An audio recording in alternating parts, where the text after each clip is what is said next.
Hi കൂട്ടുകാരെ, സെലിം ബ്ലോസിലേക്ക് സ്വാഗതം. ഇന്ന് ഒരു 1/2 കിലോ ചാള എടുത്തിട്ടുണ്ട്. അപ്പോൾ നമ്മുടെ നാടൻ ചാളയാണ്. ഇപ്പോൾ ഇത് വെച്ചുള്ള ഒരു റെസിപ്പിയാണ് തയ്യാറാക്കുന്നത്. കുറച്ച് വ്യത്യാസപ്പെടുത്തിയാണ് ചെയ്തിരിക്കുന്നത്. അപ്പോൾ ഞാൻ ഇത് ജസ്റ്റ് ഉപ്പും മുളക് പൊടിയും മഞ്ഞൾപ്പൊടിയൊക്കെ തേച്ചൊന്ന് വെച്ചിരിക്കുന്നതേ ഉള്ളൂ. ഓക്കെ, ഇവിടെ 1.5 ടേബിൾ സ്പൂൺ വെളിച്ചെണ്ണ ചേർത്ത് കൊടുത്തിട്ടുണ്ട്. അതേപോലെ ശകലം ഉലുവ ചേർത്ത് കൊടുത്തിട്ടുണ്ട്. അതിലേക്ക് ഒരു 10-15 ഉള്ളി, അതുപോലെ 10 അല്ലി വെളുത്തുള്ളി, ചെറിയ പീസ് ഇഞ്ചി ഇത്രയും ചതച്ചൊന്ന് ചേർത്ത് കൊടുക്കുക.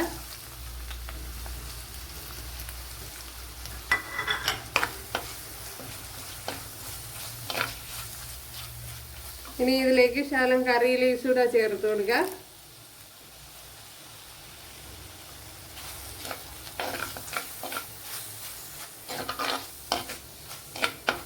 അപ്പോൾ ഞാൻ 15 കുഞ്ഞുള്ളി എടുത്തത്. ഇത് മീൻ കൂടുതലാണല്ലോ, അതുകൊണ്ടാണ്. അപ്പോൾ കുറച്ച് മീനൊക്കെ ഉണ്ടെങ്കിൽ 10 എണ്ണമൊക്കെ മതി. പിന്നെ അതേപോലെ വലിയ കൊച്ചുള്ളിയൊക്കെ ആണെങ്കിൽ 10 എണ്ണം മതിയാവും. ഇതൊന്ന് നല്ലപോലെ ഒന്ന് മൂത്ത് വരണം. ഇതിലേക്ക് ഒരു തക്കാളി പഴവും അതേപോലെ തന്നെ ഒരു പച്ചമുളകും.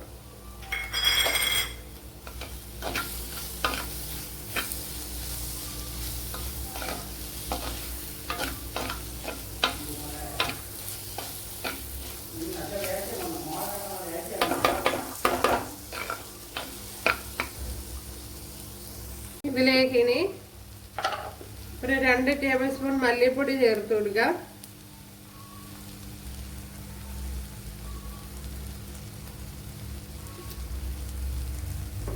അതേപോലെ തന്നെ ഒരു ശകലം മഞ്ഞൾപ്പൊടി ചേർത്ത് കൊടുക്കുക.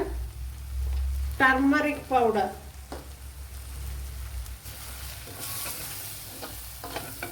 ഇനി തീ ഒന്ന് കുറച്ച് വെച്ച് കൊടുക്കണം. ലോ ഫ്ലെയിമിലേക്ക് ഒന്ന് മാറ്റണം, അല്ലെങ്കിൽ നമ്മുടെ പൊടികളൊക്കെ കരിഞ്ഞു പിടിക്കും.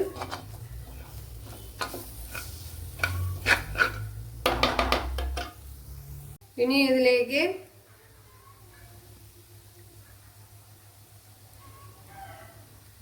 ഒരു 2 ടേബിൾ സ്പൂൺ മുളക് പൊടി.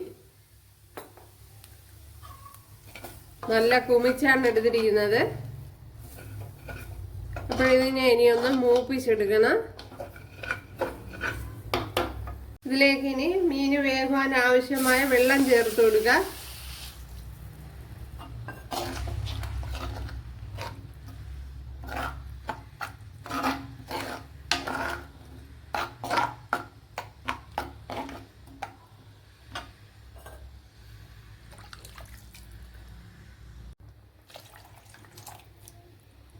അപ്പോഴത് മീൻ കൂടുതലുണ്ടല്ലോ, അതുകൊണ്ടാണ് കൂടുതൽ വെള്ളം ചേർത്ത് കൊടുക്കണേ.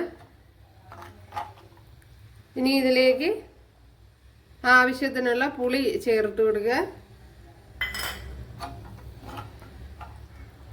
പിന്നെ വാളംപുളി ചേർത്ത് കൊടുക്കണമെന്നുള്ളവർക്ക് അത് ചേർത്ത് കൊടുക്കുക.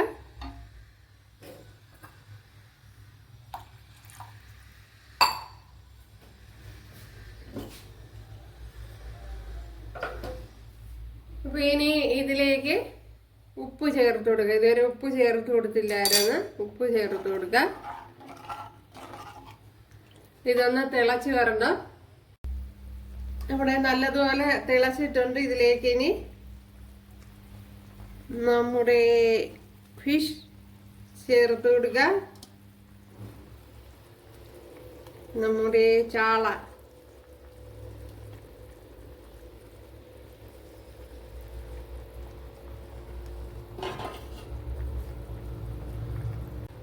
നമ്മുടെ ചാള ഉണ്ടല്ലോ,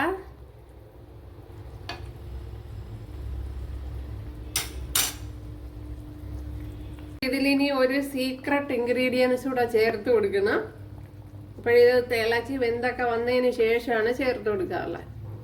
തീ ഒന്ന് ലോയിലേക്ക് ആക്കിയിട്ട് പിന്നെ ഒന്ന് അടച്ചു വെച്ച് കൊടുത്തിട്ടുണ്ട്. അപ്പോഴേ തീ കുറച്ച് വെച്ച് കൊടുക്കണം. ചെറിയ തീയിലിരുന്ന് വെന്ത് വരണം. സൂപ്പർ, നമ്മുടെ ചാളക്കറി ഇവിടെ വെന്തുകൊണ്ടിരിക്കുന്ന കൂട്ടുകാരെ ഉണ്ടല്ലേ. ചാള ഫിഷ് കറി.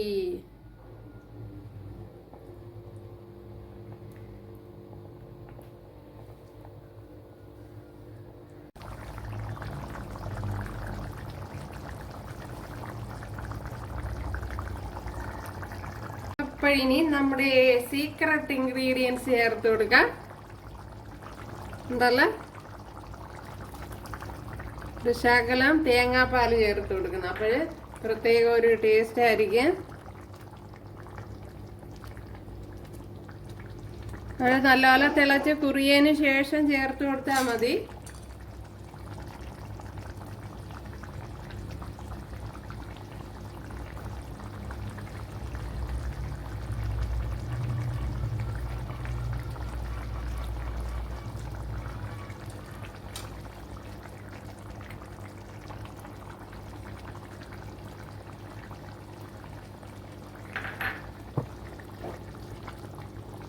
അപ്പോൾ ഇത് കട്ട തേങ്ങാപ്പാലാണ്. ഒരു ശകലം വെള്ളം ഒഴിച്ച് അരച്ച് മിക്സിയുടെ ജാറി വെച്ച് അടിച്ചെടുത്തതാണ്. ഭയങ്കര നല്ല ടേസ്റ്റ് ഉണ്ട്.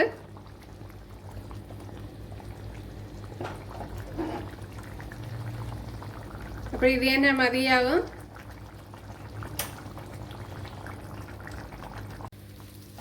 ഇനി ഒരു ചെറിയൊരു കടുതാളക്കൂടെ കൊടുക്കാം. ഫിഷ് കറി കണ്ടല്ലോ കൂട്ടുകാരെ, നമ്മുടെ ചാളക്കറി. അപ്പോൾ കൂട്ടുകാർക്ക് ഇഷ്ടമായാൽ സബ്സ്ക്രൈബ് ചെയ്ത് സപ്പോർട്ട് ചെയ്യുക, അതേപോലെ കമൻറ്റ് ചെയ്യുക, ലൈക്ക് ചെയ്യുക. അപ്പോൾ അടുത്തൊരു വീഡിയോ ആയിട്ട് കാണാമെന്ന് പറഞ്ഞുകൊണ്ട് എല്ലാവർക്കും താങ്ക്സ്.